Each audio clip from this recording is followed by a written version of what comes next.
Alright, so hello everyone, thanks for joining me today. I'm going to do a review on the F-104S ASA. This is probably going to be the last starfighter, at least in War Thunder, for Italy. Technically there still is the F-104 ASA M, but that's really a side grade. The ASA is probably the best version that we're ever going to get. So like I said, this is probably the best starfighter that Italy's ever going to get, and it's probably the best starfighter we're ever going to get for all the nations in the game. So this is as good as it gets.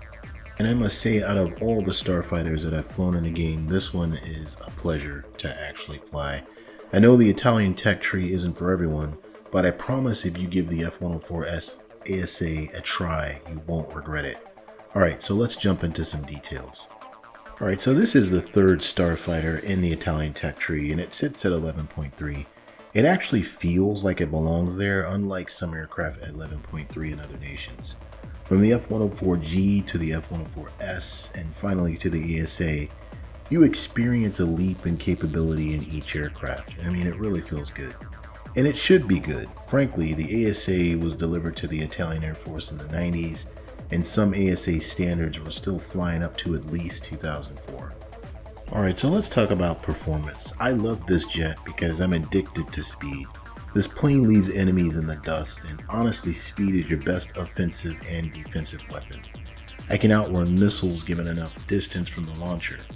So look at this footage right here. They're trying to catch me.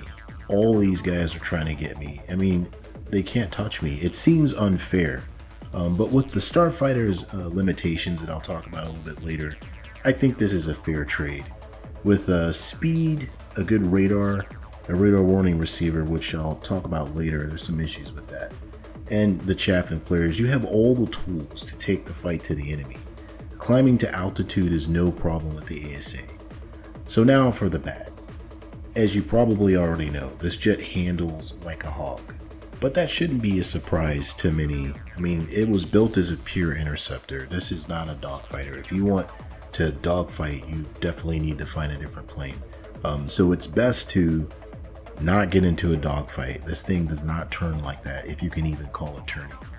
But what you do have is a very good integrated weapon suite. I mean, the F-104S ASA weapon system is pretty good for this tier. You have the 20mm Vulcan, of course, which is marvelous, and I don't like flying without it. There are several weapons loadouts for air-to-ground and air-to-air encounters, but I wouldn't really take this plane into ground RB for CAS. I mean, I just don't do well with a high-speed plane like this that doesn't turn very well for CAS work, and I don't think anybody else really does either. Instead, I think this plane shines in air RB, and for what you get the AIM-9Ls, which are all aspect infrared missiles, and they're really good. I've been able to reliably kill enemy planes with the AIM-9Ls from about 3.5 to 4 kilometers, so yeah, pretty goodish range for IR missiles. The all-aspect infrared seeker makes hit-on somewhat survivable, as long as you break off early enough. The semi-active radar homing aspect missiles are pretty good as well, but you have to give up the Vulcan cannon to carry them. And like I said, I don't like flying without the gun, as I feel you give up too much combat power to do that. And if enemies find out you're playing without the gun, you're going to become a priority target. Even though you can carry 2 AIM-9Ls and 2 Aspids, I still feel that the best loadout is the 4 AIM-9Ls with the Vulcan cannon, but to each his own. So moving on to avionics, the R21G1 radar I feel is adequate. I mean, it's a good look down, shoot down set with an MTI mode. However, the radar, seems bugged in the game. When I switch to MTI mode, it randomly switches back to search, and it defaults to 19 kilometers range. The radar warning receiver is bugged as well. You get audio, but no visual indications of enemy radars in search or in single target track. So you have to listen really hard for when you're locked up. But since you don't get any visual indications on the RWR, it's kind of hard to go defensive because you often don't know what direction to go defensive in. I mean, you can use common sense if you think you know where the enemy is, but sometimes even that doesn't work.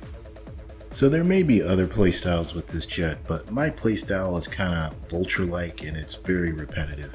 I use the high altitude slash and dash, or boom and zoom as some call it.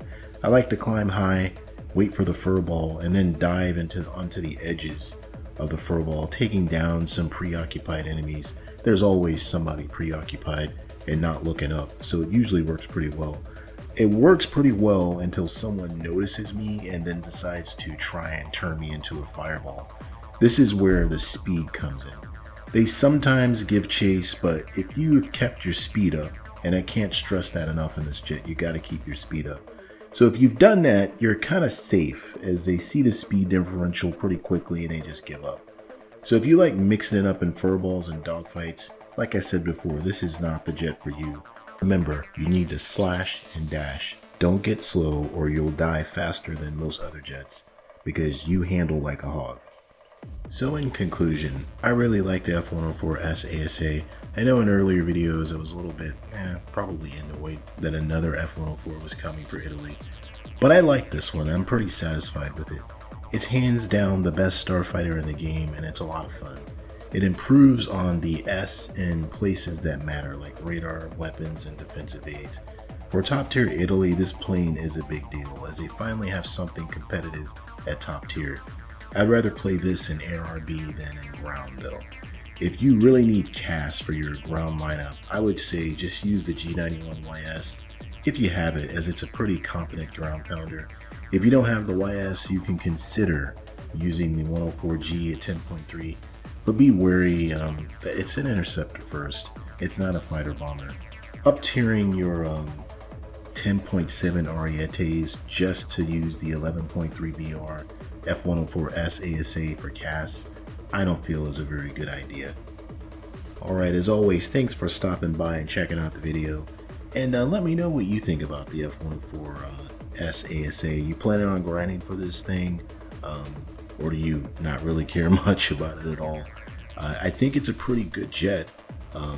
Not that unique because there's a lot of F-104 starfighters in the game, but as for the combat power of this particular one, this is hands down the best one that we have in War Thunder right now. Alright, so please like, comment, subscribe, and I will see you all in a future video. Thank you.